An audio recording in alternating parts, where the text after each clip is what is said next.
রাজার সামনে ওই বাবা তো রাজা মশাই দেখেন তো, রাজা মনে মনে করছে বিবেচনা, ওই আমার মা তো সতী না, মন্ত্রীর মা সতী হয়ে গেল, আমার মা সতী বাদ হয়ে গেল, না এ করা যাবে না। তাই রাজা মনে মনে করছে, ভাবো না আমার মা যে অসতী, এ কেউই করবে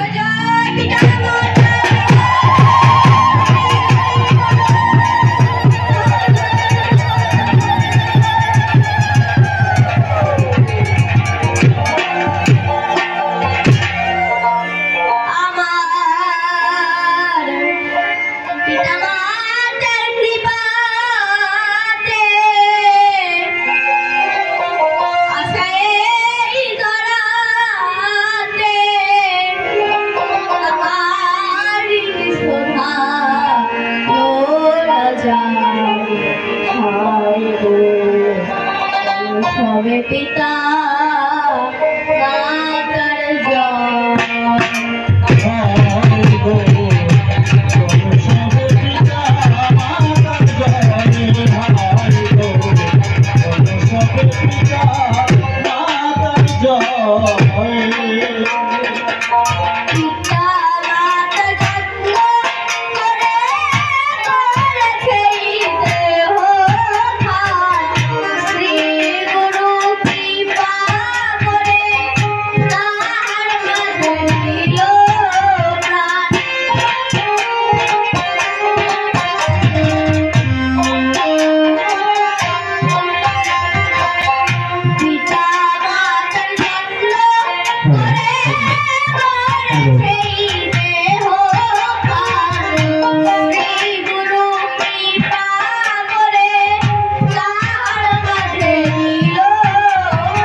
বিনা পানি হাতে নিয়ে তব বিনা খানি সর্ববাক্য মাগো তোমাকে স্ফুরণ ব্যাস বাল্মীক আদি কবি তোমার করুণায় লাভি আদি কাব্য সবই করেছে বিরোচন তোমাতে পুজিতে তেমত শক্তি নাহি হয় দেহেতে আমি নাহি জানি তব সাধন ভজন তুমি নিজ গুণে করো দয়া দেহ মরে পদ ছায়া শক্তি দেহ অবদানে পরিবারে কাব্য বিরোচন পিতা মাতার চরণ ধুলি ভক্তিতে মস্তকে তুলি যাদের কৃপায় আশাই ধরায় যাদের করুণা বলে জন্ম পেলাম ভূমণ্ডলে আমি বারে বারে প্রণাম করি তাদের রাঙা পায় গুরুপদে নিষ্ঠারতি থাকে যেন এমন মতি ঊর্ধ্বরে একটা কর্মরে গান শ্রী গুরু কৃপা করে রেখো তব চরণ তলে আমার মনে এই আকির জন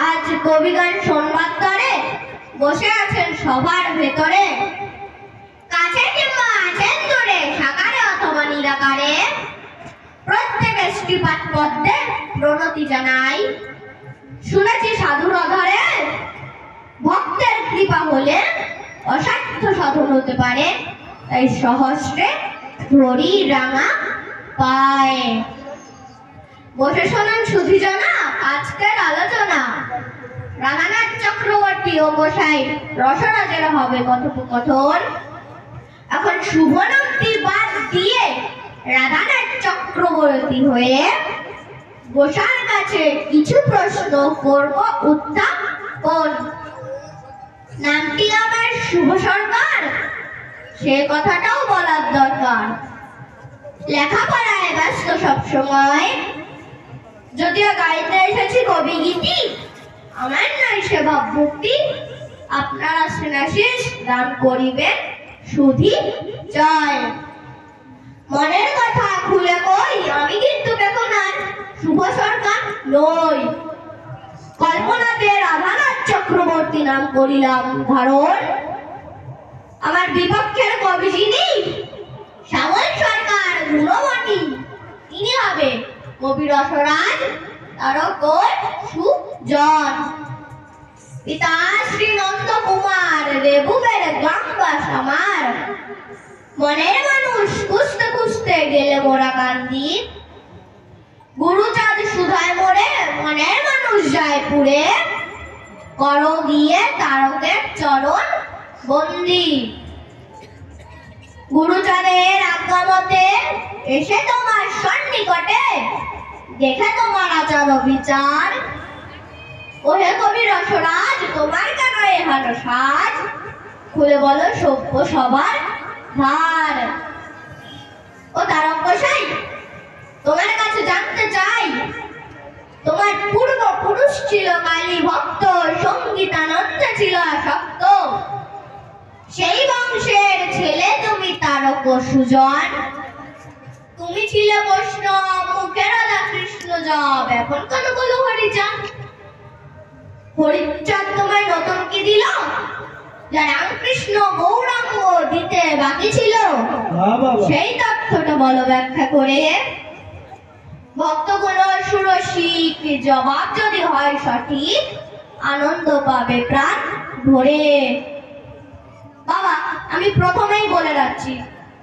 যে সাধনা করতে হলে একটা নিরিবিলি জায়গায় সাধনা করতে হয় তোমাকে তাই করতে বৈষ্ণব ছিলে কিন্তু তুমি আবার এই হরিবোলা পার্টিতে কেন যোগ দিলে মুড়ি নাচায় বেড়ায় ডাঙ্গা পিটায় বেড়ায় আর আমি আপনাদের কাছে বলি যে আগের দিনের রাজা মহারাজা এই যুদ্ধ করার জন্য ডাঙ্গা পিটাত কি করে নাই কি মারা করেছে তা সেই দলে কেন তুমি যোগ দিলে সেই তথ্যটা বলে যাও আর তোমার মত আহাম্মক কার নাই শোনেন যত জ্ঞানী ভক্ত আহাম্মক নাম্বার 1 যে নিজের ধর্ম করে খাই শ্যাম আর সেকে কর তোর পথ তুই দেখ ময়ূর হাসে খেলে নাচে মানুষ আদর পায় মানুষের কাছে এই দেখে দাঁড় গাইয়ের জাগিল বাসনা, আমি যদি ময়ূর হইতাম মানুষের আদর পাইতাম, কিন্তু বিধি তো মনে কথা দিল না।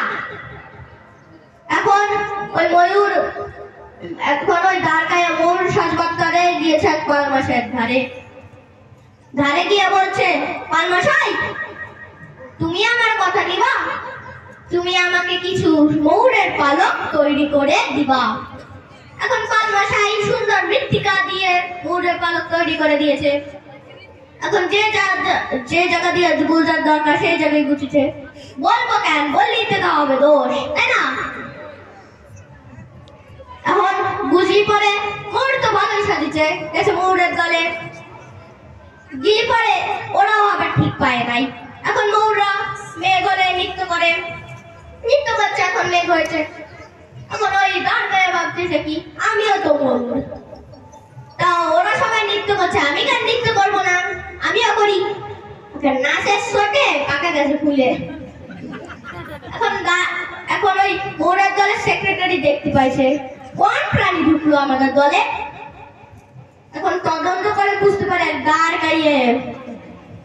এখন বলতেছে কি আমাদের দলে এই দাঁড় গাইয়ে আসে অপমান করে, এরা আমরা সাজা দিতে চাই, কিভাবে সাজা দেবো? বলে যে সাজা দিতে হবে। যত সব ময়ূরের দল সব করাই কৌশল, ওরে ঠোকরায় ঠোকরায় শুকলা মুখলা তুলে দিছে। তুলে দি পরে ও গেছে আবার দাঁড় গাইয়ের দলে। দাঁড় গাইয়ের দলে গেলি, দাঁড় গাইয়ের দলের সেক্রেটারি বলছে, এই তোর এই অবস্থা বললো কিনা, এখন বল প্রতিশোধ নিতে যাবো। এখন ওই দাঁড় গাইয়ে বলে যে আমি ময়ূর শাস্তি গিয়েছিলাম কিন্তু ধরা পড়ে গেছি, তাই আমার ময়ূরের দলের সেক্রেটারি এই অবস্থা করেছে। এখন দাঁড় গাইয়ে সেক্রেটারি বলছে, কেন নিজের জাতি ধর্ম ত্যাগ করে তোমাকে অন্য জাতি ধর্ম যেতে হলো?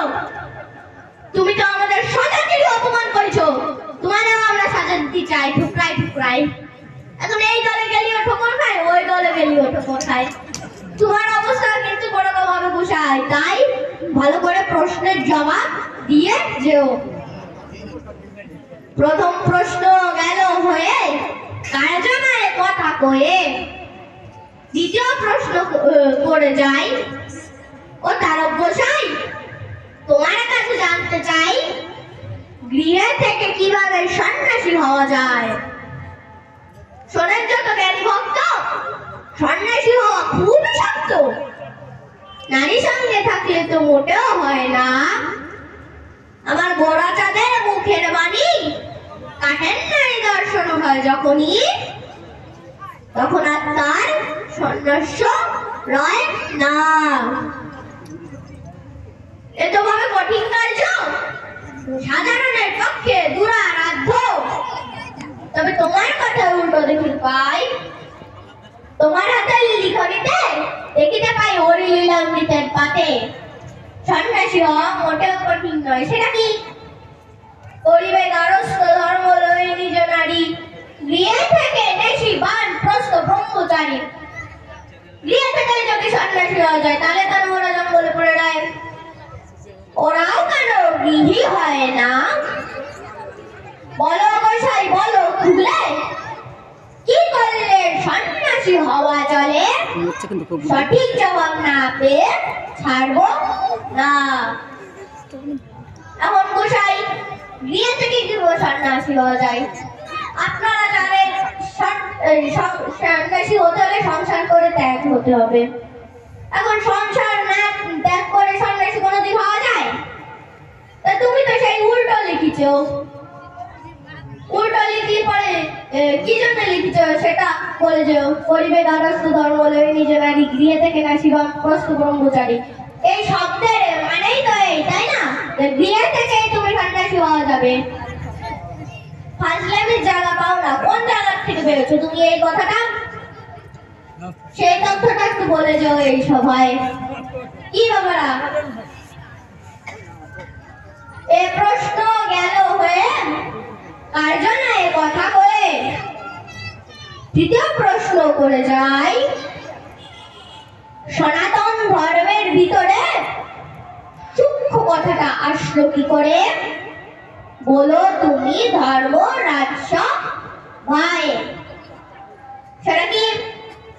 মানব কুলে আসিয়া যশবন্ত সুত হইয়া জন্ম নিল সফলা নগরী, প্রচারিল গুণগন্ধ সূক্ষ্ম সনাতন ধর্ম, জানাইল জগৎ হরি। আমি বলি এসব হয় সনাতন ধর্ম শাশ্বত অক্ষয় অবস্থায় আছে বসুধায়, তার মধ্যে তুমি কোথায় সূক্ষ্ম কথাটা পেলে? বলো গোসাই বলো খুলে, বলো তুমি এসে সভা তলে। মারা আগে সূক্ষ্ম মানে সনাতন কথাটার মানে আমি বলে রাখি। সনাতন মানে কি? যা ছিল এখন আছে পরেও থাকবে, অতীত বর্তমান ভবিষ্যৎ। তার মধ্যে তুমি কোথায় সূক্ষ্ম কথাটা পেলে? সূক্ষ্ম মানে হচ্ছে সত্য। আচ্ছা তুমি এই সূক্ষ্ম সনাতন কখন লিখেছ? যখন হরিচাঁদ ঠাকুর এসেছিলেন। হরিচাঁদ ঠাকুর কত যুগে এসেছিল? কলিযুগে। আচ্ছা এর আগে তো সত্য ত্রেতা দাপর এই তিনটে যুগ ছিল, তাই না? কি গান বাবারা ছিল? তার মধ্যে তো অবদান নিয়েছিল রাম কৃষ্ণ গৌরাঙ্গ। এই সূক্ষ্ম কথা মানে হচ্ছে সত্য। এই সত্য যদি না থাকে ভগবান জন্মায় কি বাবারা? জোরে বলুন। ওই দেখুন আমার বাবাও বলতেছে না না, কত সুন্দর। সত্যি তো না। তার মধ্যে তুমি কোথায় সূক্ষ্ম কথাটা পেলে সনাতন ধর্মের মধ্যে? সেই তথ্যটা এই সভা মাঝে বুঝিয়ে বলো। তৃতীয় প্রশ্ন গেল হয়ে তার জন্য কথা কয়ে, চতুর্থ প্রশ্ন করে যাই দেখি ভগবান হয় বাপ্পাটাতে হয় নাই উদয় কোন যুগেতে, এই তথ্যটা তোমার বলা চাই। রামকৃষ্ণ গৌরচাঁদ এদের কারো সন্তানই নয় ভগবান। তোমার হাতে লিখনিতে উল্টো দেখিতে পাই, তোমার হাতে লিখনিতে দেখিতে পাই হরি লীলামৃতের পাঠে, ভগবান হয় হরি গুরুচাঁদ সাই। গুরুচাঁদ যদি ভগবান হবে লক্ষ শুম্ভ কি দোষ করিল? ওরা যেন ঠাকুর হতে পারে। না হয় দিও সঠিক জবাব, কি জানলে হয় ঠাকুর গুরুচাঁদ? নইলে গোসাই ছাড়বো না তোমারে। আচ্ছা এই রামকৃষ্ণ গৌরাঙ্গ এদের কারোর ছেলে ভগবান হয় না, হয়েছে কি? যদি প্রমাণ দেখাতে পারো আমি কবি গান গাওয়া ছেড়ে দেবো। নাই তবে হরিচাঁদের ছেলে গুরুচাঁদ, তাকে কেন আমরা ভগবান বলি? আচ্ছা আমি গৌরাঙ্গ রাম আর কৃষ্ণর কথা বলি। গৌরাঙ্গের কথা ছেড়ে দিলাম, কৃষ্ণ আর রামের কথা বলি। আচ্ছা কৃষ্ণের কথা ছেড়ে দিলাম, রামের কথা বলি। খালি রাম রাবণকে মেরে ভগবান হয়েছিল, হয় নাই বাবারা? হয়েছিল। কিন্তু তার ছেলে লবকুশ তাকেই তো মেরে দিয়েছিল। মেরে দিয়েছিল। সে তো আরো ডবল ভগবান হবে, সে কেন ভগবান হয় নাই? সেই তথ্যটা বলে যেও গোসাই, বলে যেও আমি তো ছাড়ান দিচ্ছি। এই আসরের মারা কিন্তু ছাড়বে না। মারা আছে বাবার আছে, কেউ ছাড়বে না। সঠিক উত্তর না দিয়ে ছাড়বে না কিন্তু। আচ্ছা তুমি সঠিক উত্তর না দিলে কিন্তু যেখানে তোমার নাম বসাবা সেখানেই গু খাবা। গল্পটা কেমন পড়ে গেছে কখন কি মারা? না থাক, আপনাদের শোনার গরজ দেখতেছি না। বেশিরভাগ লোকেরাই বসে রয়েছে চুপচাপ, তার মানে ওদের শোনার গরজ নাই। আমি চলে গেলাম গাকে একটা। কি খবর? আমি তো মজা করতেছি, তোমরা বলে দেখো তো না বলে ছাড়ি কিনা। যে রসে মানুষ হবে বা সেই রস দেবো এই সবাই। আপনারা বাচ্চা ভেবে ভাবছেন নাকি যে আমার মধ্যে রস নাই, মানে গান গিয়ে বলে যাবো গল্প বলতে পারবো না?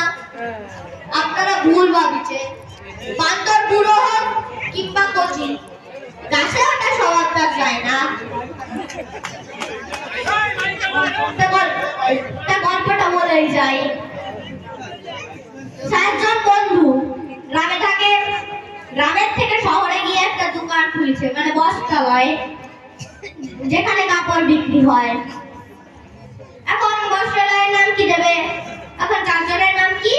একজনের নাম হচ্ছে শ্যামা কান্ত নাপিত, আর একজনের নাম রমা কান্ত ধর, আর একজনের নাম হচ্ছে রাধা কান্ত গুহ, আর একজন বন্ধু হচ্ছে মিয়া আনজুরা লিখা তার নাম।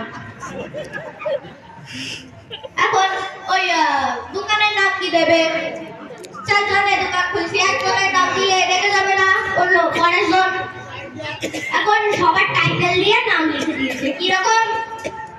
ধর নাপিত গুহ খাট বস্ত্রালয়। এখন দিলি পরে ওরা প্রথম দিন কেনাকাটি করে চলে গেছে। রাত্রেবেলা একটা শয়তান আছে, ওই যে বোর্ডের কালার হচ্ছে পুরো সাদা, তার মধ্যে লাল কালি দিয়ে লেখা।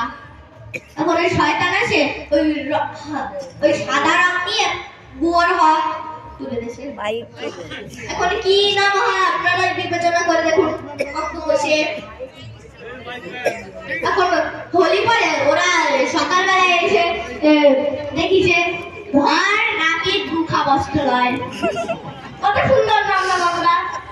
এখন নাপিত তো ফাটবে শুধু, এই দোকান খুলেছি আমরা চারজন মিলে, আমি কেন গুখা বানাতে না? আমার না সবার আগে দেন। এখন অপরাজক দিছি। এখন কি নাম হলো? নাপিত ধর গুখা বস্ত্রালয়। এই জায়গায় গুখ আছে না রে, আমার নাম সবার শেষে দে দিছি ধর গুখা নাপিত।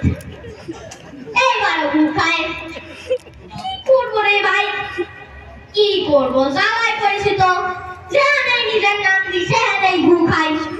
তোমার কিন্তু বই অবস্থা হবে না গোসাই, এই সঠিক তথ্যটা বুঝে দিও।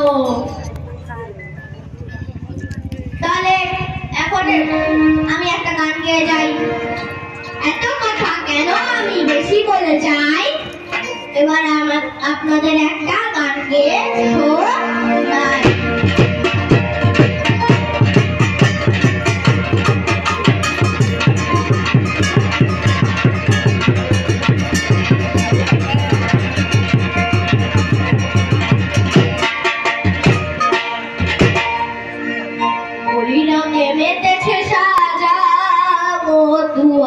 গোসাই ওকে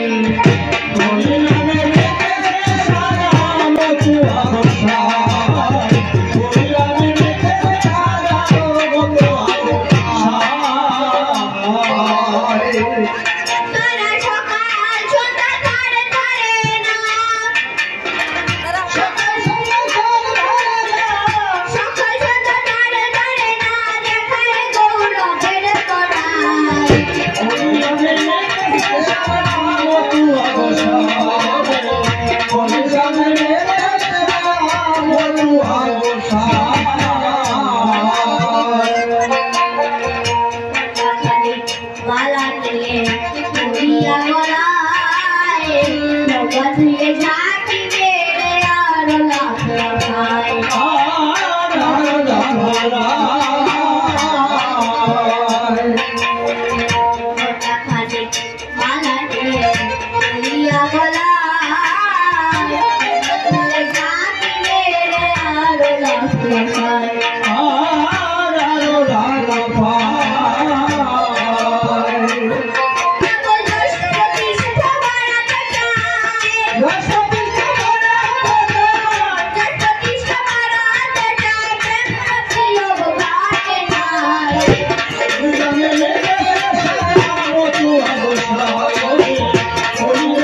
বসে তাসের আড্ডায় খেলে সানা পায় যাতে করে বসে কেউ বা পাণ্ডিত্য দেখায় পাণ্ডিত্য দেখায় কেউ বা বসে তাসের আড্ডায় খেলে সানা পায় যাতে করে বসে কেউ বা পাণ্ডিত্য দেখায়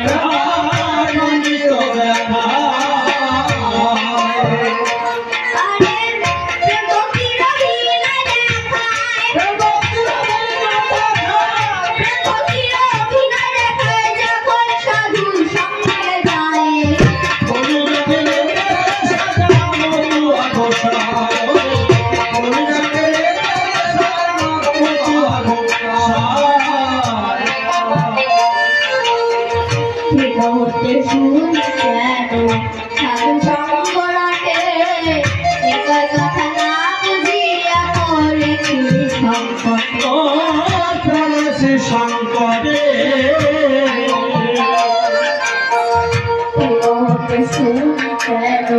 সাধু সংকটে কথা না বুঝিয়া পড়েছি সংকটে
আচ্ছা গোসাই, তুমি এই যে কৃষ্ণ ভজনা করতে ভালোই তো ছিলে, এক রাস্তার পথ দিয়ে গিয়ে কৃষ্ণ নাম জপ করতে, এখন তুমি যেন এই হরিবোলা পাঠিতে যোগদান কেন করলে? লাভ কিরকম দেয় জানেন?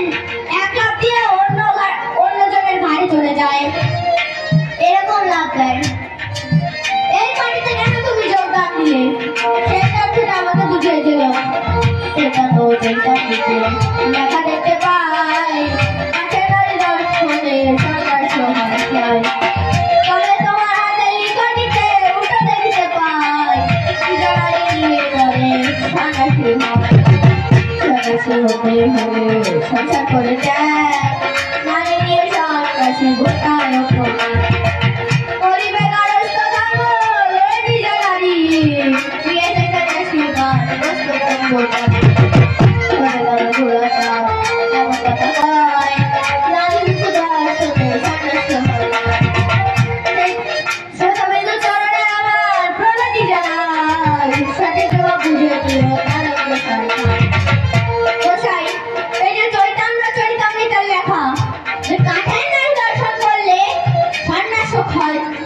ক্ষয় হবে।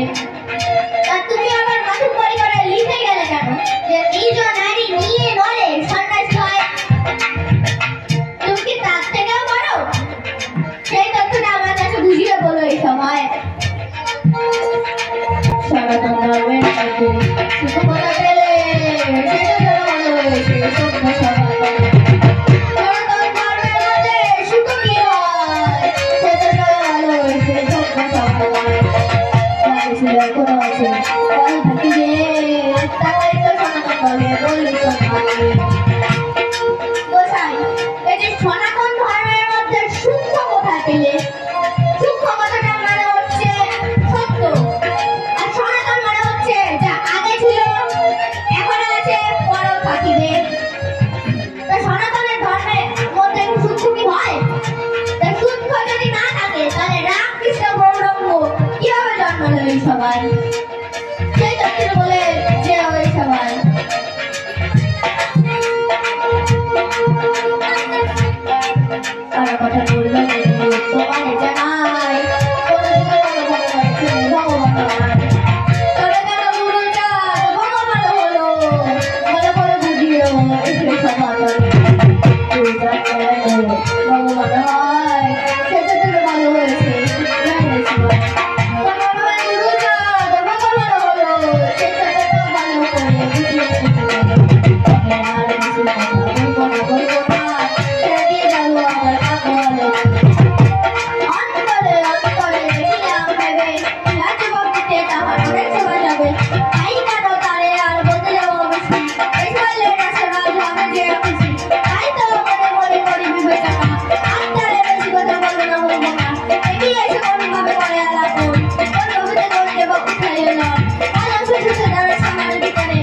কোটি কোটি জন্মের সাধনা।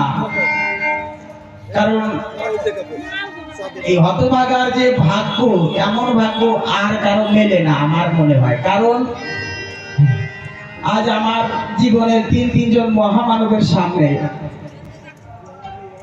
এই হতভাগা আপনাদের সামনে দাঁড়াতে পেরেছি।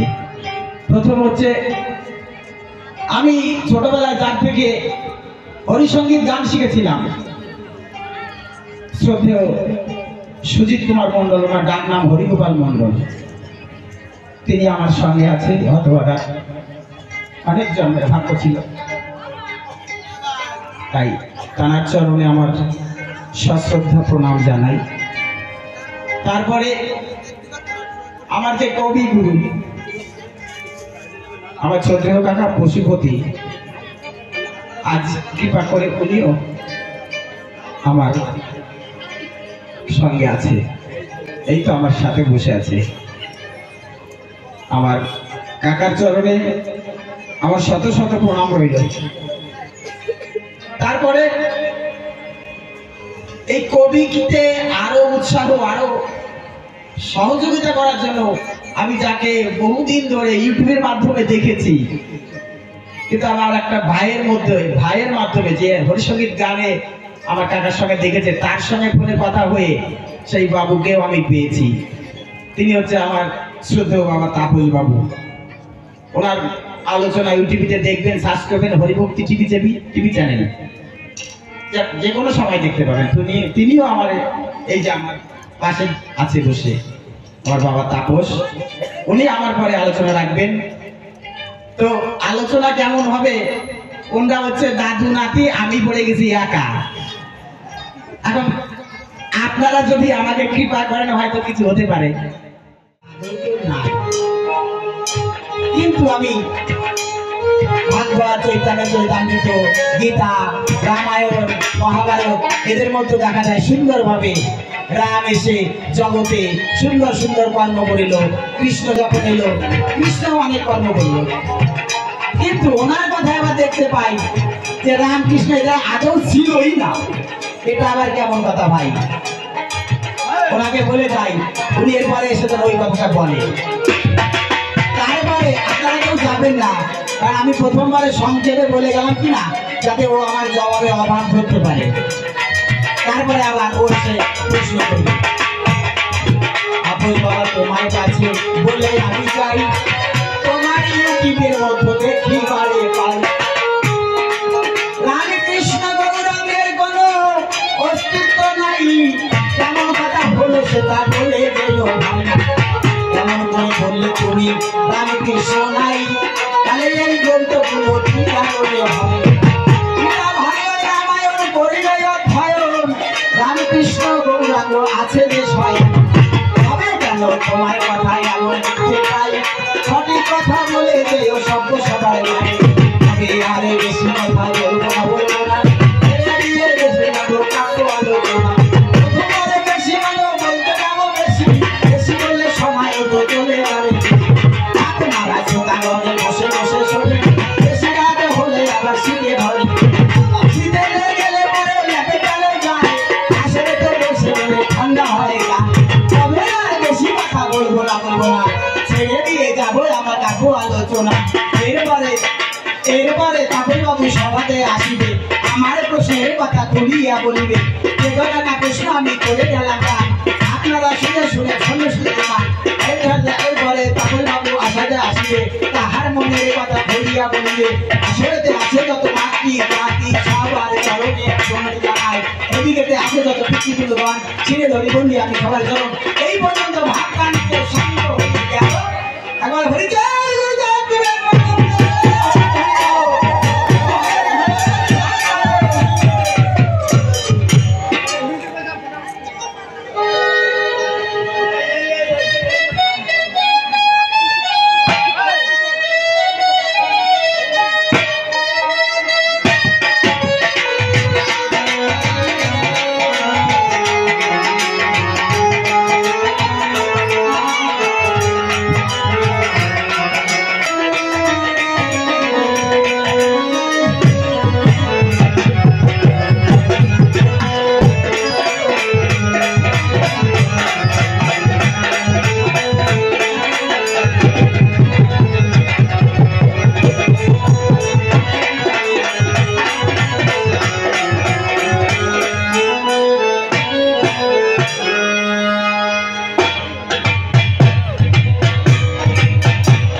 ঠাকুরের সমস্ত ভক্ত এবং ভক্তিমতী মায়েদের শ্রীপাদ পদে আমি প্রণাম জানাই।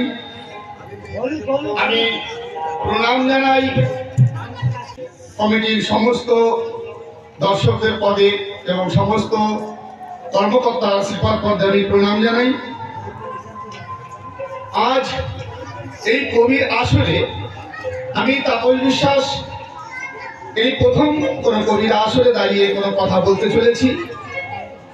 কবির ছন্দ কিভাবে বলতে হয় আমার জানা নেই, ছন্দে কিভাবে কথা বলে মানুষের মনোরঞ্জন করতে হয় সে বিষয়টি আমার পুরো জানা নেই। আমার একটা ইউটিউব চ্যানেল রয়েছে হরিভক্তি টিভি, সেখানে বিভিন্ন কুসংস্কার যাতে দূরীভূত হয় সেজন্য সমাজ সংস্করণমূলক আলোচনা করে থাকি, শাস্ত্রীয় বিভিন্ন দিকের আলোচনা করে থাকি। তো আজ প্রথম আপনাদের সম্মুখে আমি দণ্ডায়মান, যাতে আমি এই কবির আসরে আলোচনা সঠিকভাবে করতে পারি। আপনারা আশীর্বাদ করবেন।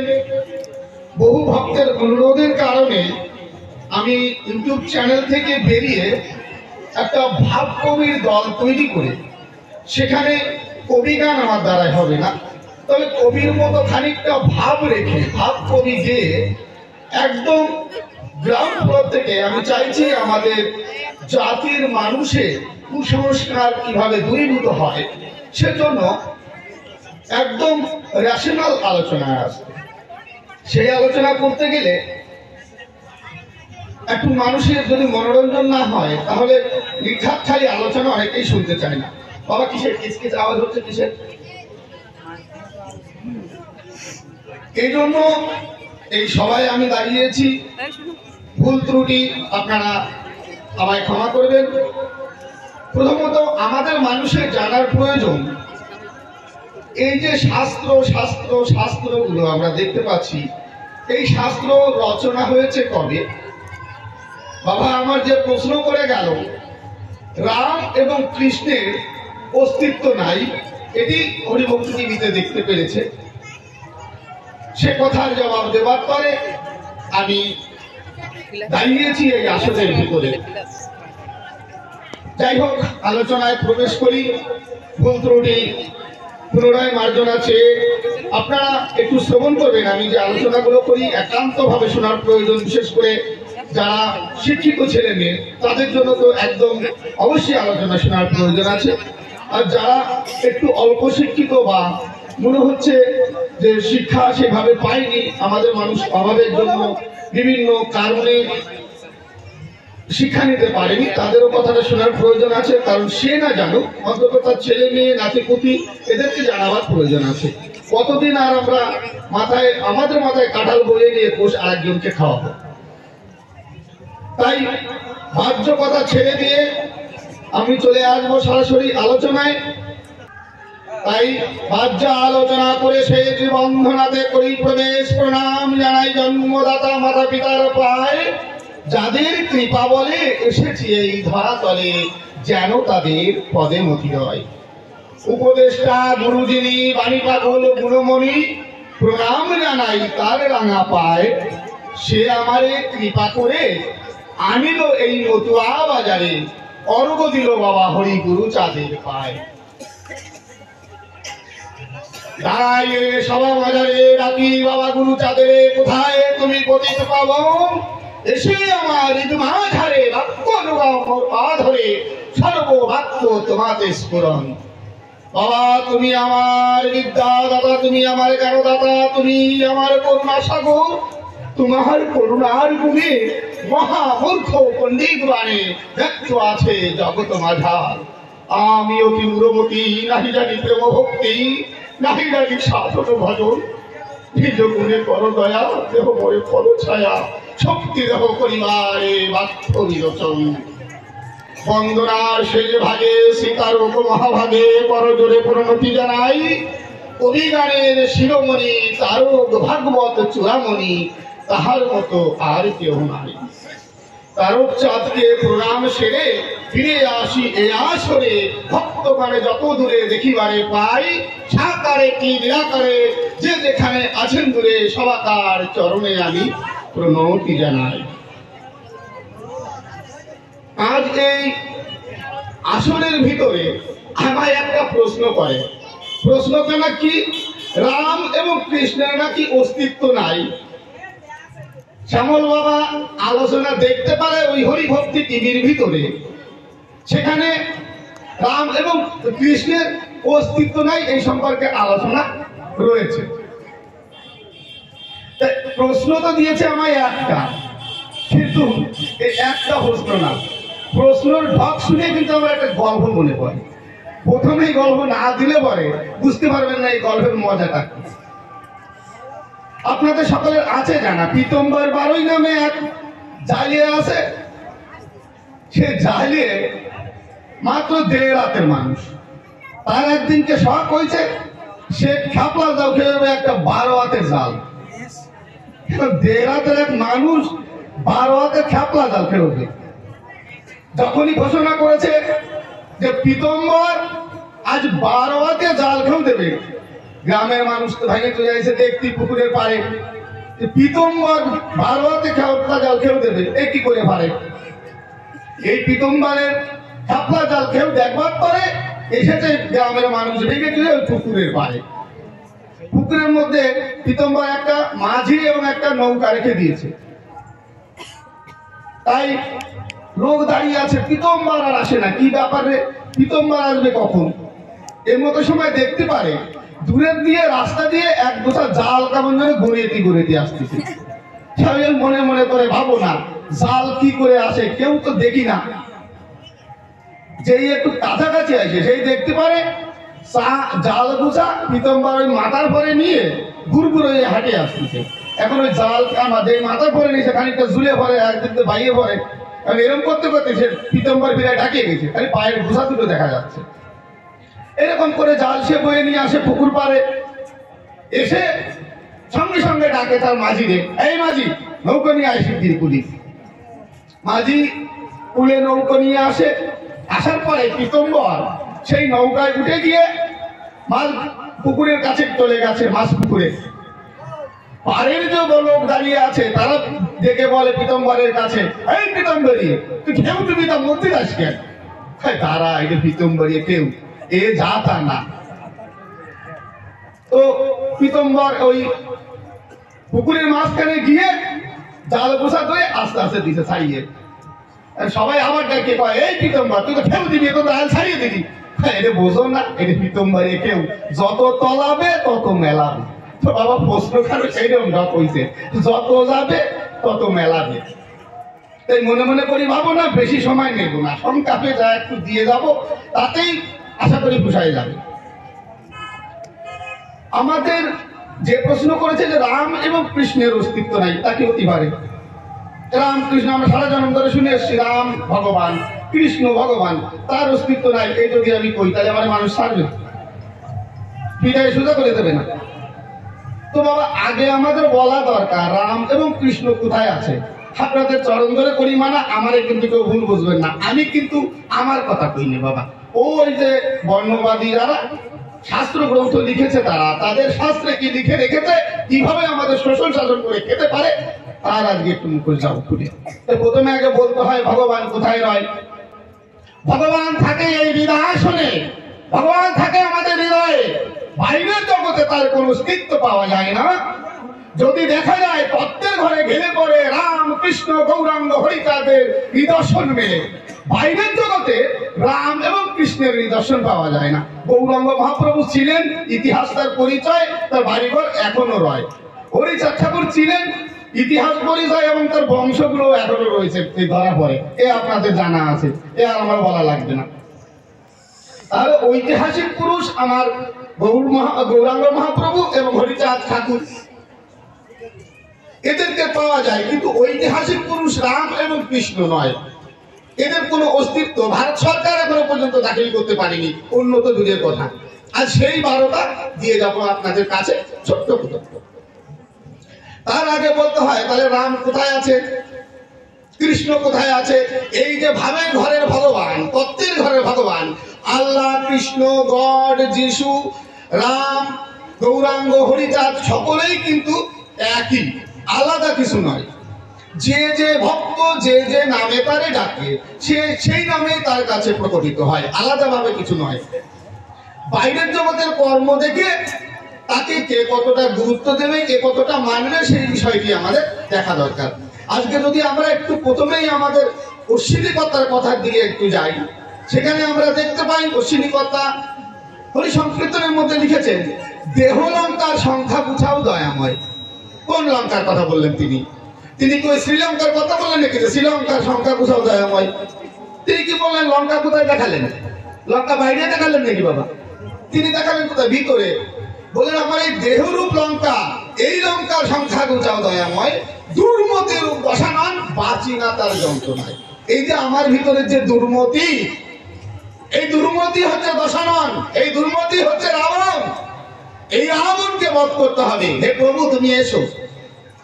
তাই অশ্বিনীকতা পাঠাচ্ছে কাকে? সীতা হারিয়ে গেছে আমার। কোন সীতা? অশ্বিনীকতা বলছেন, শান্তি শীতে অন্বেষণে পাঠাও রাস্য হনুমানে, গিয়ে মুক্তি আম্রবারে খেয়ে করুক চূর্ণতায়। কোন শীতে? ওই জনক নন্দিনী সীতারে খুঁজতে পাঠাচ্ছে অশ্বিনী? না, বলছেন আমার এই লঙ্কার শান্তি ক্ষয় হয়ে গেছে, এই শান্তি অন্বেষণ করতে পাঠাও। তাকে দাস ভাবরূপ হনুমান, ভক্ত যে হনুমান, দাস ভাব, দাস্য বাস্য সকল মধুচারী রস, এই যে 4টি রসের মধ্যে দাস ভাব যে রস, তাকে পাঠাচ্ছে ওই শান্তি শীতে অন্বেষণ করে আসো। লঙ্কা পোড়ায় দিতে বলতেছে, সেই আগুন জ্বালায় না। কি আগুন? ওদের প্রেমের আগুন জ্বালাইয়ে মায়া মন্দির পুরাইয়ে করুক লঙ্কা ভস্মময়। লঙ্কা ভস্মময় করতে বলেছে কি দিয়ে? প্রেমের আগুন জ্বালাইয়ে। অন্য কোন আগুনের দ্বারাই কিন্তু পুরানো যায় না। এরপর তিনি আরো কি বলছেন? রামচন্দ্রকে লঙ্কায় যেতে বলছেন অশ্বিনীকতা। কোন লঙ্কায়? কিভাবে বলছেন? কামরূপ নদী বন্ধন করি, লঙ্কায় যাও রাম ধনুকধারী, সাঙ্গ বাঙ্গ সঙ্গে করি, এসো হরি রসময়। কি বলছেন? কোন সাগর? ওই আরব সাগর বন্ধন করতে বলেছেন কি? বললেন কামরূপ সাগর বন্ধন করো। যত সময় দেখে থাকে কামের বাস, তত সময় পাওয়া যায় না সেই শ্রীনিবাস। তাহলে আমার এই কামরূপ নদী তুমি বন্ধন করো হে প্রভু। আমার ভিতরে কামনা বাসনা এইগুলোকে দমন করো আগে। এই কামনা সাগর বন্ধন করে তারপরে হরির আরাধনা করা যায়, রামরে পাওয়া যায়। তাই রামকে আসতে বলছেন এই জায়গায়, এরাম বাইরের জগতের নয়। তিনি আরো বলছেন, অলস পাপী কুম্ভকর্ণ সাহস্তে তাই করচূর্ণ, তবে অঙ্গ শীতল হয়। কেন বলছেন? আমার ভিতরে যে অলসতা, সেই অলসতাই হচ্ছে আমার কুম্ভকর্ণ। এর জ্বালায় আমরা অস্থির হয়ে উঠি। আমরা যে কোনো কিছু করতে গেলে আজ করি, কাল করি, পরশু করি বলে ফেলে রেখে দিয়ে অলসতার কারণে কিছু হয় না, কি সাধন কি ভজন। এই জন্য কি করলেন তিনি? তারপরে আবার বললেন, রাবণকে বধ করার কথা বলেন, ব্রহ্ম জ্ঞান রূপ ব্রহ্মবাণে দুর্মতি রূপ দশাননে বিনাশ করো জানে পানে। তাহলে কি বলছেন? ব্রহ্ম জ্ঞান রূপ ব্রহ্মবাণ নিক্ষেপ করতে বলছেন। ব্রহ্মবাণ দিয়ে, এটা বাইরের জগতের বাণ না। মোটামুটি এইটুকু আমাদের হচ্ছে ধারণা, এ রাম বাইরের জগতের না। তাহলে বাইরের জগতের রাম আমরা বাল্মীকি রামায়ণে যা দেখতে পাই, তাহলে সেটা কবে এসছে? এবার একে একে আসি সেই ধারণায়, রামের কেন বাইরের জগতের অস্তিত্ব নাই, কৃষ্ণের কেন বাইরে আমরা অস্তিত্ব খুঁজে না পাই, সেই বিষয়টি আমরা আজ আলোচনা করব ইতিহাসের নিরিখে এবং শাস্ত্রীয় নিরিখে, দুই দিক দিয়ে। আচ্ছা, রামচন্দ্র জন্মেছে কবে? ত্রেতা যুগে। রামচন্দ্র যদি ত্রেতা যুগে জন্মগ্রহণ করে, তাহলে দেখতে হবে সেটা কত লাখ বছর আগে বা কত লাখ বছরের ভিতরে। আমরা দেখবো সত্য, ত্রেতা, দাপর, কলি, এই যে চারটি যুগ, কোন যুগের কত আয়ু আপনারা একটু করবেন গণনা, আমার তো মনে থাকে না। সত্য যুগের আয়ু হচ্ছে 17,28,000 বছর। ত্রেতা যুগের বয়স হচ্ছে 12,96,000 বছর। দাপর যুগের বয়স 8,64,000 বছর এবং কলি যুগের বয়স 4,32,000 বছর। তাহলে রামচন্দ্র যেহেতু ত্রেতা যুগে জন্মগ্রহণ করেছে, তাহলে ত্রেতা যুগে যদি আমরা ধরে নিই রামচন্দ্র একেবারে শেষে জন্মগ্রহণ করেছে, রামচন্দ্র মারা গেছে, ত্রেতা যুগ শেষ হয়ে গেছে। কিন্তু দাপর যুগটা তো পুরো নীতি হয়। তাহলে দাপর যুগের আয়ু কত? দাপর যুগের আয়ু আগে রামচন্দ্র জন্মগ্রহণ করেছে এই বৈদিক শাস্ত্র গ্রন্থ মতে। তাহলে আমরা দাপর যুগের আয়ু পাচ্ছি শাস্ত্র মতে কত? 8,64,000 বছর। আর কলি যুগের তো কিছু বয়স হয়েছে, 5,000 বছর সবে বয়স হলো। তাহলে এই 5,000 বছর যোগ করলে পরে 1,69,000 বছর মিলে 1,69,000 বছর আগে রাম জন্ম নিয়েছে। এই তো আমরা ভাই শাস্ত্র মতে। এইবার যদি আমরা ইতিহাসের দিকে চোখ রাখি, তাহলে ওই সময় মানুষ ছিল নাকি? একটু যারা শিক্ষিত ছেলে মেয়ে আছেন, যারা লেখাপড়া করেন, ইতিহাস সম্পর্কে যাদের একটু জ্ঞান আছেন, তারা মনে মনে করবেন একটু বিবেচনা, ওই সময় তো এই ধরা দামে মানুষ ছিল না। তখন কি ছিল? তখন ছিল হোমো ইরেক্টাস, তখন ছিল হোমো লিয়ান্ডারথালস ছিল আমাদের এই ভূভাগে। তখন কি রাম ওই লিয়ান্ডারথালস হয়ে বা হোমো ইরেক্টাস হয়ে জন্মেছে? এই আমাদের মানতেই হবে। আর দুটো তো সত্যি কথা বলে না, হয় ইতিহাস মিথ্যা কথা বলতেছে, না হলে ওই ওদের শাস্ত্র করে তুমি মিথ্যা কথা বলছে। কেউ না কেউ আমাদের সঙ্গে তো জালিয়াতি করছে, কিন্তু ইতিহাস মিথ্যা বলতে পারে না। এখন যদি কেউ করে এই বৈজ্ঞানিক যুগে বসবাস করে বিজ্ঞানকে কেউ যদি অস্বীকার করে, তাহলে তার মতো আহম্মককে খুঁজে পাওয়া যাবে না। আজকে আমার এই যা দুই চোখে দেখতে পাচ্ছি, এই আপনারা যে যা করে আছেন, এই যে চকচক করছে অনেকগুলো চশমা, এ কিন্তু বিজ্ঞানের অবদান, কোনো অবতার জায়গায় নাই। এই আমাদের জামা কাপড়, মাইক, এই আমরা যা কিছু দেখতে পারি দুই চোখের সামনে, সমস্ত কিছু বিজ্ঞানের অবদান। তাই বিজ্ঞানকে অস্বীকার করে রামকে ধরে রাখে কোনোদিন কিন্তু পারা যাবে না। তাহলে আমাদের বিজ্ঞানকে স্বীকার করতে হবে।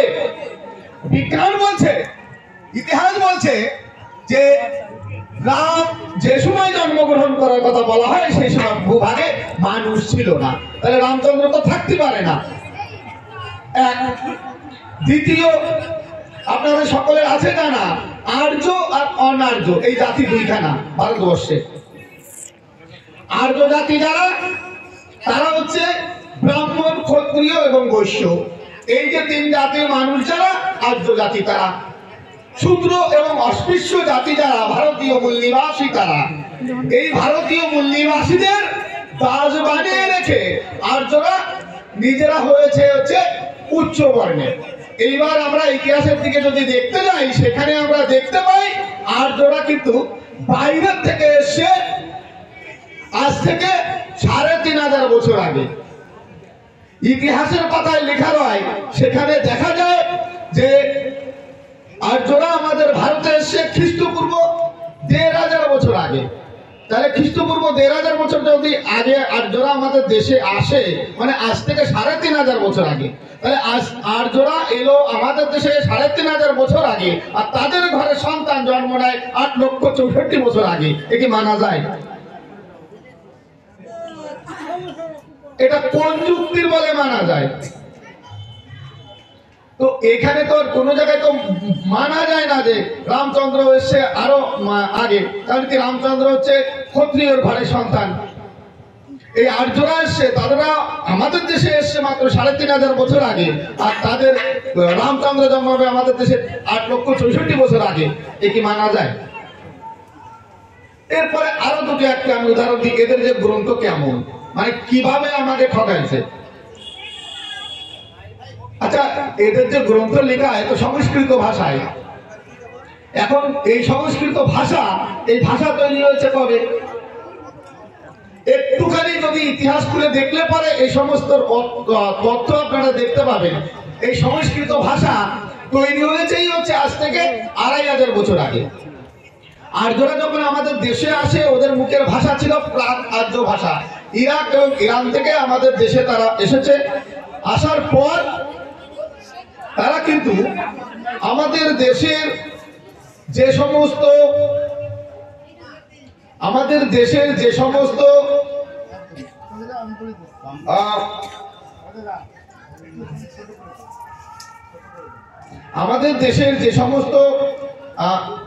মানুষগুলো আছে, ছোট করে আলোচনা করতে বলছে, করে দিই।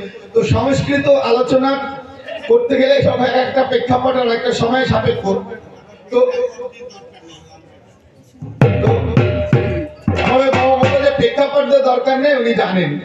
তো আমি ওনার কাছে একটু করজোরে মিনতি করি, আপনি আমার সামনে আসেন, কতটুকু জানেন একটু দেখে নিই। বাবা, আমাদের মানুষকে এটা জানতে হবে, জন্ম ধরে আমরা না জানলে পরে গোলামি করে যাবো, ছড়া বংশ ভরে ভরে। কতদিন ধরে আর আমরা কাল্পনিকের পিছনে ছুটে বেড়াবো? আমাদের জানার প্রয়োজন আছে, আমাদের মানুষগুলোকে কিভাবে শোষণ করে খাচ্ছে। আমার গুরুচাঁদ ঠাকুর কেন শিক্ষা আন্দোলনের কথা বললেন? তিনি বলে গেছেন ছেলে মেয়েকে দেবে শিক্ষা, প্রয়োজনে করবে ভিক্ষা, শুধুমাত্র শিক্ষা করে চাকরি করে খেয়ে তিনি ছেলে মেয়েকে নিয়ে থাকবো, এই জন্য তিনি বলেননি। তিনি বলেছেন প্রত্যেকটা মানুষ, প্রত্যেকটা জাতির মানুষ, আমাদের জাতির প্রতি একটা ঋণ থাকে। যে ছেলে শিক্ষিত হয়েছে, প্রত্যেকটা ছেলের এখন জানা উচিত তার জাতির প্রতি একটা ঋণ আছে। সে কুসংস্কার মুক্ত করা, জাতির মানুষকে উপরে তুলে আনা তার একটা ঋণ। সেই ঋণ থেকে পরে মুক্ত হবে মানুষ। তাদের জানার প্রয়োজন আছে যে আমরা কেন কি করবো আর কেন করবো না, কেন ওড়িশা ঠাকুরের সঙ্গে ধরা যাবে, জানার প্রয়োজন আছে। ভগবানের তো কারখানা আছে, ওড়িশাতে আসার দরকার কি ছিল? কোন ভগবান আমাকে কি দিল? কেউ কি এক বিন্দু অধিকার আমাদের দিয়েছে? কেউ আমাদের এক বিন্দু অধিকার দেয়নি। যেটা বলতে চেয়েছিলাম আমাকে রসে ভাসে, সেটা বলতে হচ্ছে এখন আমাকে কর্কশ ভাসে। তাই চরণ ধরে পরিমাণ এই আলোচনা শুনবেন না, আমি আলোচনা করবো না, কিন্তু কথার মাঝে সেটাও বাধা দেবেন না। আজ আমি চ্যালেঞ্জ করে বলছি, এই এলাকায় যদি কেউ থেকে থাকে আমার সঙ্গে শাস্ত্র আলোচনায় বসুক। এই খোলা মাইকে আমি বলছি, বৈদিক ধর্মের যত শাস্ত্র গ্রন্থ আছে আমার গুলে খাওয়া, বৌদ্ধ ধর্মের যত শাস্ত্র গ্রন্থ আছে আমার গুলে খাওয়া, ইসলাম ধর্মের যত শাস্ত্র গ্রন্থ আছে আমার গুলে খাওয়া। আমি বলে যাচ্ছি আপনাদের জৈন ধর্মের যত শাস্ত্র গ্রন্থ আছে আমার গুলে খাওয়া। আসুন, কে আছেন আমার সামনে? আমার হরিগুরু যাদের তথ্যের উপরে যদি কেউ যেতে চায়, আসুন আমার সঙ্গে আলোচনায়। এই জন্য আছে, জানার প্রয়োজন আছে আমাদের ঘরের প্রত্যেকটা ছেলে। কেন আমরা কথা বলবো, কেন আমরা কথা বলবো না? আর যে তথ্যটা আমি বলছি, এটা অবশ্যই আমি জোর করে হলেও একটু সময় নিয়ে বলে যাবো। তাদের সংক্ষেপে বলি, আজ এই চিন্তাটা আপনাদের মাথায় ঢুকবে, পরের দিন আবার আমাকে ডাকবেন, আমি সেই দিন খরচ মুক্ত করে দেবো। সংস্কৃত ভাষা তৈরি হয়েছে আজ থেকে মাত্র ২৫০০ বছর আগে। তারা বড় বড় গল্প করে তাদের শাস্ত্রের মধ্যে যে তাদের লাখ লাখ বছর আগের শাস্ত্র, যে ভাষা তৈরি হয়েছে ২৫০০ বছর আগে, সে তাদের গ্রন্থ তৈরি হয় সেই সংস্কৃত ভাষার কি করে লক্ষ লক্ষ বছর আগে। তার কোনো ঐতিহাসিক নিদর্শন নেই। আজকে যে সংস্কৃত ভাষায় যেটা লিখতে গেলে যে লিপিটি প্রয়োজন, তাদের যে গ্রন্থ যে লিপিতে লেখা রয়েছে, তাকে বলে দেবনাগরী লিপি। মাত্র নবম দশম শতাব্দীতে সেই লিপির আবির্ভাব ঘটে। নবম দশম শতাব্দীতে তার লিপির আবির্ভাব ঘটছে, তার সেই গ্রন্থ লেখা হচ্ছে তার কত কত লক্ষ বছর আগে। কি করে?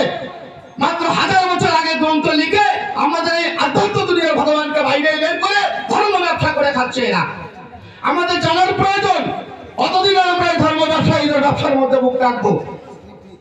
আমাদের জানার দরকার এই ব্যবসাটা তোমার চন্ডালের ঘর করে ছেলে করে খেতে পারে। আমি পারতাম না সুন্দরী বড় রেখে দিয়ে বড় সাধু হয়ে গাছে ঘাড়ে গাছের মালা দিয়ে লাফাই ডুবে বেড়াতে? আমার কি কোনো যোগ্যতা কম আছে? গান গাইতে পারি না? চলে এসো আমার সামনে। কিন্তু এই যে আমি করবো না, আমার মানুষকে তো সজাগ করতে হবে। আমার কতদিন আর এইভাবে ঢালুমালি করে খেয়ে যাবো? প্রয়োজন আছে আমাদের। আমি একটা চ্যানেল খুলেছি, 65,000 সাবস্ক্রাইবার আমার। প্রতিদিন আমার মা বোন ব্যাগ দিয়ে সব গালাগালি করে। কেন? আমি কি পারি না ওই ছেড়ে দিয়ে আমি এই আলোচনা করে বেড়াতি? আমরা ভাতের বাবা নাকি? আমার কাজ ছেড়ে দিয়ে বউ ছেলে মেয়ে ফেলে দিয়ে আমি এখানে কেন আলোচনা করতে আসবো? আমার কি দায় টাকা বলছে নাকি? ওই জন্য আমি চরম ধরে করি মানা। বাবা যার ঘরে ছেলে মেয়ে আছে শিক্ষা দেবেন। আমার গুরুজাত ঠাকুর চেয়েছিল সুশিক্ষা শিক্ষিত, শুধু সুশিক্ষা শিক্ষিত মানে পুঁথিগত বিদ্যা নয়, এই সমস্ত শাস্ত্র গ্রন্থ আমাদের পড়তে হয়। তবেই আমরা বুঝতে পারবো এখানে আমার কতটুকু ধর্ম অধিকার, কতটুকু আমার কর্ম অধিকার, কতটুকু আমার জ্ঞানের অধিকার। এ আমাদের কোনো কিছুর অধিকার নেয়নি। প্রত্যেকটা শাস্ত্রের মধ্যে যদি খুলে দেখেন সেখানে দেখতে পারবেন ব্রাহ্মণ ক্ষত্রিয় বৈশ্য শূদ্র, শূদ্রের নেই এই ধর্মের অধিকার।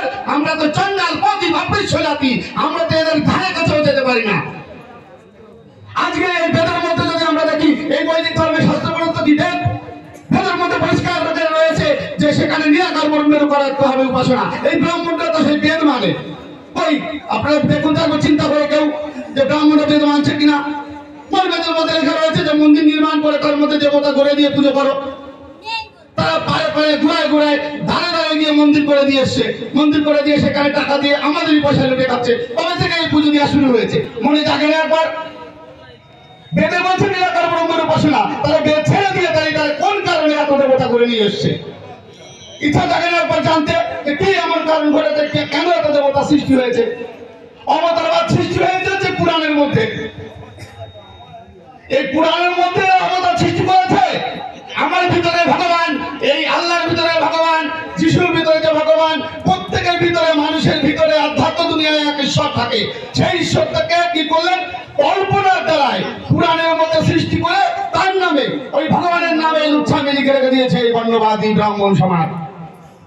আজকে আপনি যত বড় ভগবান, আপনি কি জানেন কৃষ্ণের নামে তারা কি লিখেছে? কৃষ্ণ একজন ভগবানের চরিত্র তারা কিভাবে অঙ্কন করেছে? কৃষ্ণকে আমরা ভগবান বলে জানি, সেই কৃষ্ণকে তারা বানিয়েছে তাদের নারায়ণ, তার একটা চুলের ডগা থেকে। কৃষ্ণ ভক্ত যারা, আমি কৃষ্ণ ভক্ত, আমার গায়ে লাগবে না? আজকে প্রত্যেকটা বিষয় নিয়ে আজকে আলোচনা করতে গেলে আমার সারাদিন ধরে বললেও শেষ হয় না, যা বড় স্কুপ। সেই জায়গায় দাঁড়িয়ে আমাকে অল্প করে বলতে বলছে, আমি অল্প করেই বলে যাব। তবে যে তথ্যগুলো আপনাদের দিচ্ছি সেটা নিয়ে ভাববেন একটু, যে আমাদের এই যে ছন্দে কথা বলাটাই হারাই গেছে। তো বিষয়টা কি, আমাদের যে মানুষকে এই লিপি বেরিয়েছিল নবম দশম শতাব্দীতে, সংস্কৃত ভাষাটা হচ্ছে 2500 বছর আগে। তাহলে আমরা সমস্ত কিছু পাচ্ছি নতুন।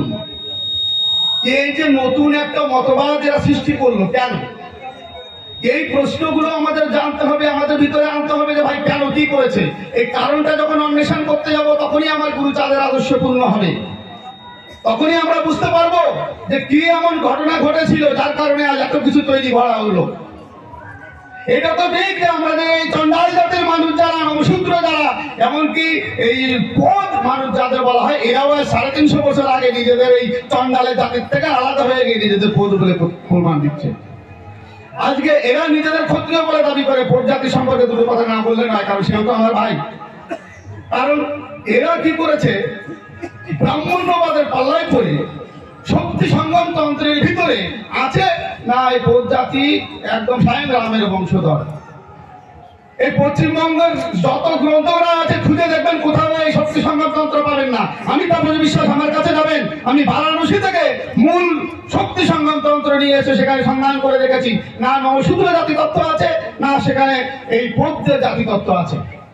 শুধুমাত্র মিথ্যাচার, মিথ্যাচার আর মিথ্যাচার। যেদিকে তাকাই দেখি মিথ্যাচার। আরে আমাদের যে কবি সরকাররা 2 দিন আগেও তারা গান গেয়ে বেড়াইছে, আমার গুতরে পরে তাদের কথা বন্ধ হয়েছে। ওই ঠাকুরের কথা মহাভারতে আছে, উত্তম মুনির গানে বলতেছে, জ্ঞানর্ণব তন্ত্রে আছে হরিচাঁদ ঠাকুরের কথা, ব্রহ্মবৈবর্ত পুরাণে আছে, ভবিষ্য পুরাণে আছে। বলিয়ে বলে আসলে তারা বলতে বলতে চলে যায়, কতদূর যাতে ঠিক হয় না। এই আষাঢ়ি গল্প শুনে শুনে গেছে আমাদের কানে মুখস্থ। তা ওই কথা বাদ দিয়ে যখন একটু খারাপ কথা হয় তখন কানে ঝঞ্ঝনায় বাজে, এ কি কয়, এ তো মেলে না।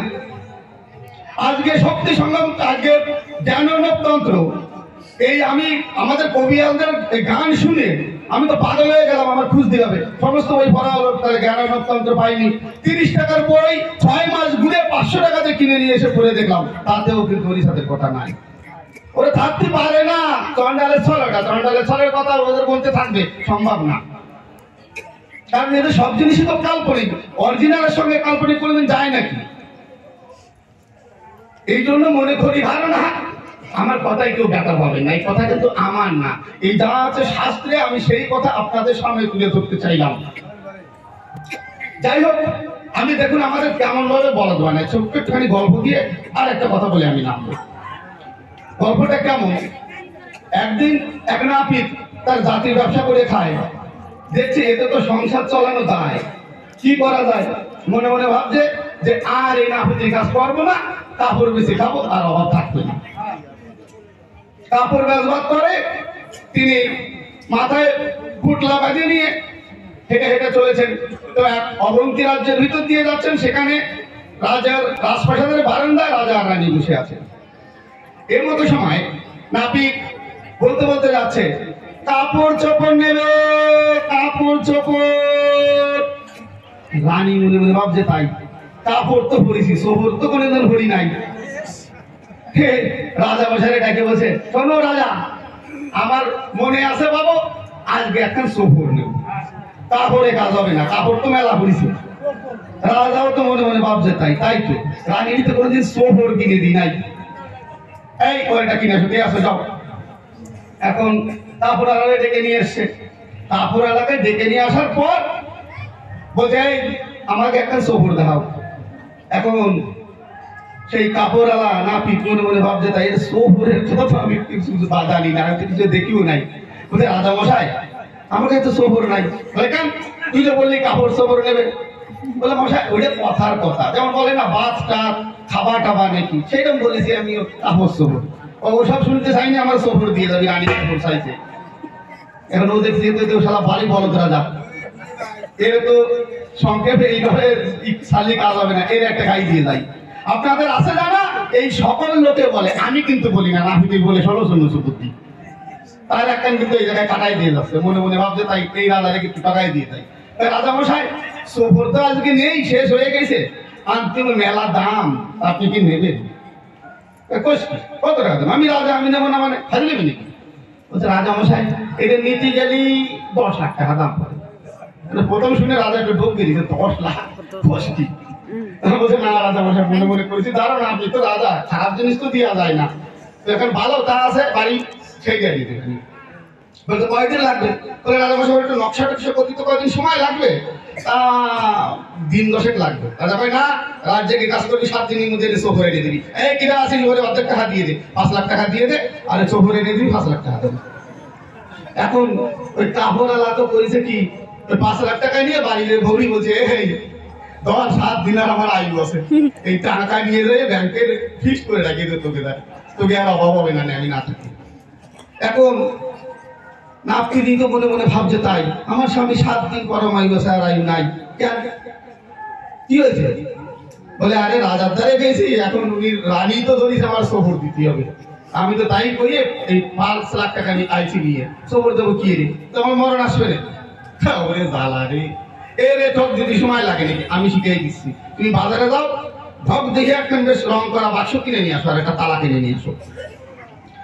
ওই বই কথা শুনে বাজারে যাইয়ে সুন্দর একটা বাক্স কিনে আর একটা তালা কিনে নিয়ে আসি। আমি বৌরি বসে দেই, আনি তো দিলাম, এবার কি হবে? এবার খাইয়ে দে, কয়দিন ঘুমো, 7 দিনের দিন ওই বাড়ি যাওয়া। 7 দিনের দিন হয়েছে, বৌরি বলছে, এই যাবো তো কি আর বলতো, উইয়ে দিবি। বলছে, শোন আমি বলে দিচ্ছি তোমার, শোনো, বাক্সটা খুলবা, খুলে আস্তে করে এরা মারতে পারি করবা, তা তো কিছু নেই, তুমিই জানো। ওকে আগে বাক্স বের করবা, বাক্স খোলার আগে একটা কথা কবা যে এই বাক্সের মধ্যে সবুর আছে। রাজামশাই সবার সামনে তো দেখানো যাবে না, 2-3 জন আসেন পাশে, আলাদা করে দেখাতে হবে, কারণ এত দামি জিনিস। রাজামশাই যে আসবে আগে রাজা রানী বাদ দিয়ে ফাঁসের ডালে কবা যে এই সফর সেই দেখতে পারবে যার মা পরম সতী, বিবাহের আগে ছিল একেবারে একটাই পতি, আলাদা কেউ ছিল না। আর যদি যার মা সতী নেই, এদিক ওদিকের একটু চরিত্র খারাপ হয়, সে কিন্তু সফর দেখতে পারবে না, সাবধান। এখন এদিকে ভারী সুন্দর বুদ্ধি তো, এ যাত্রায় যদি এর দ্বারাই বাঁচে যায়, এই চিন্তা করে তিনি ওই সফর ভরে বাক্স নিয়ে এসছে রাজার কাছে। রাজা মশাই বলছে তাই শোন, বলছে রাজা মশাই আমার কথা শোনেন। বলে কি? বলে এ সফর তো সবার সামনে দেখানো যাবে না, তাই মনে মনে করি বিবেচনা আপনারা 2-3 জন আলাদা চলেন, তাদের এ সফর দেখাই। রাজা মশাই বলছে কার এটাকে নিয়ে যাবো? এই মন্ত্রী তুমি চলো তো। রাজা বেটা রানী গেছে, 3 জনে এক ঘরের মধ্যে গিয়ে বসেছে। এই সময় ওই নাপিত কিন্তু বলছে যে দেখুন রাজা, এখানে কিন্তু একটা কথা আছে, এই সফর কিন্তু যা তা না, এই দেখতে গেলে পরে যার মা একেবারে সঠিক সঠিক ধরে সেই মাত্র দেখতে পারবে, অন্য কেউ কিন্তু না। এখন রাজা মশাই ভাবছে তা ঠিক আছে, ও মনে মনে হয় যে আগে রাজাকে দেখাবো না, আগে মন্ত্রী দিয়ে শুরু করি। মন্ত্রী বলছে মন্ত্রী মশাই এই সফর সেই দেখতে পারবে যার মা পরম সতী ছিল, অসতী যদি হয়, চরিত্র যদি খারাপ হয়, সেক্ষেত্রে সফর দেখতে পারবে না। ও বাক্স খুলেছে, খুলে আস্তে করে বার করে এরকম টানায় দেখুন তো কেমন পছন্দ হচ্ছে। মন্ত্রী তো মনে মনে ভাবছে তাই আমার মা তো সতী নাই, এখন আমার মা সতী নাই তো নাই, আমার মা নাই আমি জানি, এরা তো জানি না, তার থেকে যাত্রায় দেখে দেখি যাওয়া একটা হবে নেই। একবার দেখতেছে শোনো আমি কিন্তু দেখতে পাচ্ছি ভারী সুন্দর হয়েছে, আমার পছন্দ হয়ে গেছে, তুমি রাজারে দেখাও। রাজা কোথাও রাজা আমার কিন্তু পছন্দ, আপনি দেখেন। রাজার সামনে ওই বাবা ধরছে, রাজা আমার সাথে দেখেন তো। রাজা মনে মনে করছে বিবেচনা, ওই আমার মা তো সতী না, মন্ত্রীর মা সতী হয়ে গেল, আমার মা সতী বাদ হয়ে গেল, না এ করা যাবে না। তাই রাজা মনে মনে করছে ভাবো না আমার মা যে অসতী, এ কেউই কখনো না। বুঝছে না ভারী সুন্দর, সত্যি তো এরকম একটা সফর, এত দাম, ভালো ভালো ভালো, তুমি রানীকে দেখো। তাই রানীকে যখন দেখাতে গেল, রানীও মনে মনে চিন্তা করছে তাই আমার মা তো সতী নাই, একে 2 জনের মা সতী, আমার মা অসতী, কব কেন? এই যদি কই তাহলে তো আমার বাড়িতে দাঁড়ায় যাবে, আমি সংসার করতেও তো পারবো না। তাই মনে মনে করি পাবো না আমার মা অসতী, একে কেউই কব না। রানী বলছে বাহ ভারী সুন্দর তো, এই সফর কিন্তু আমার ভারী সুন্দর পছন্দ হয়েছে, তুমি বাক্সের মধ্যে ভরে তালা মারিয়ে দাও আমারে। বাক্সের মধ্যে ভরে তালা মারিয়ে দিয়েছে রানীর কাছে। রাজা বলছে শোনো রানী, এই চোপর পরে তুমি আসো, আমরা সবাই দেখি। রানী বলছে শোনো রাজা, এটা সফর এই পড়িয়ে সবার দ্বারা আঁকা যাবে না, একমাত্র তুমি দেখো, আর কেউ দেখানো যাবে না, আমি সফর তো। তা বাবা শাস্ত্রের মধ্যে আমাদের সফর ধরাই দিছে, ভগবান নামক সেই ওই দুহাই, সেই দুহাই দিয়ে সফর ধরাই দিয়ে দিয়েছে ছেড়ে। কতদিন আর সফর দেখে যাবো? এই সফর নামক বস্ত্র পরে উলঙ্গ হয়ে আমরা ঘুরে বেড়াচ্ছি দাঁড়ে দাঁড়ে। তাই পদে ধরে পরিমাণা, কেউ আর বেশি দিন সফর ভরে থাকে না, একটুখানি কাপড় ভরা দরকার।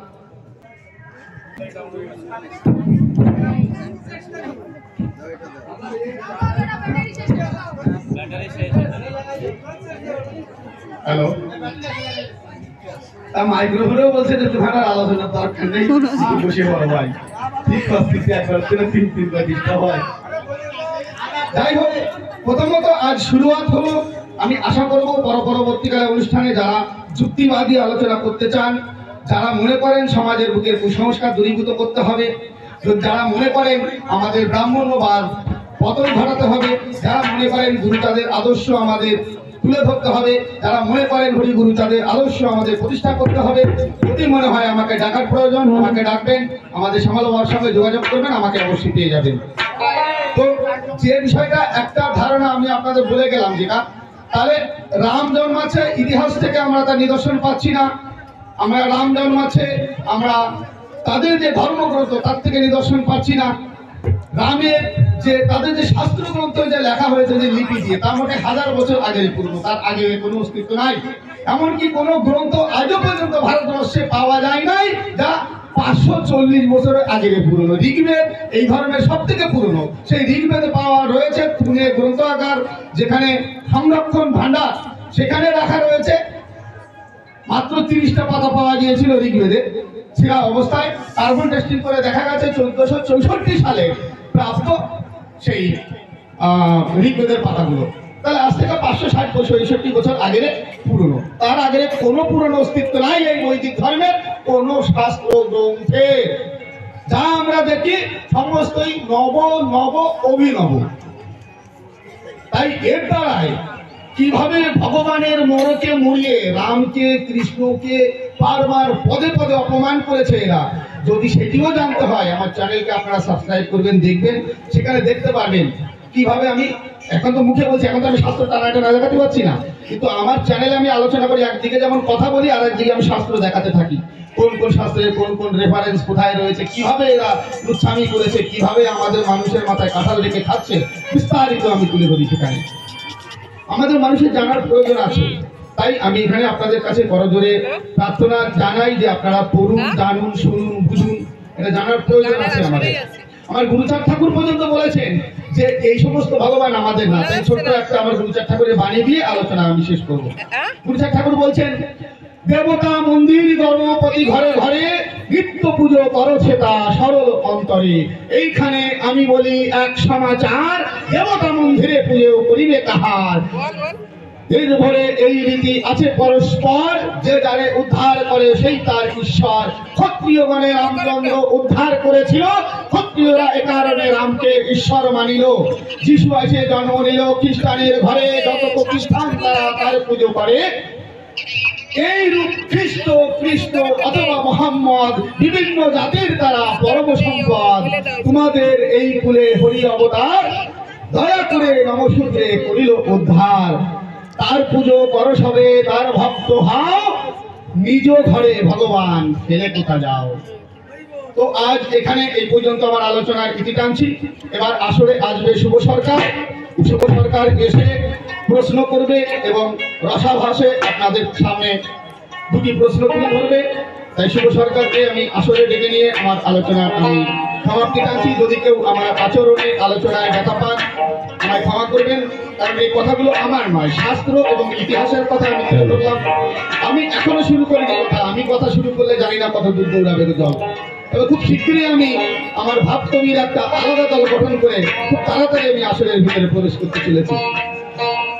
জয় জয় শান্তি হরিকার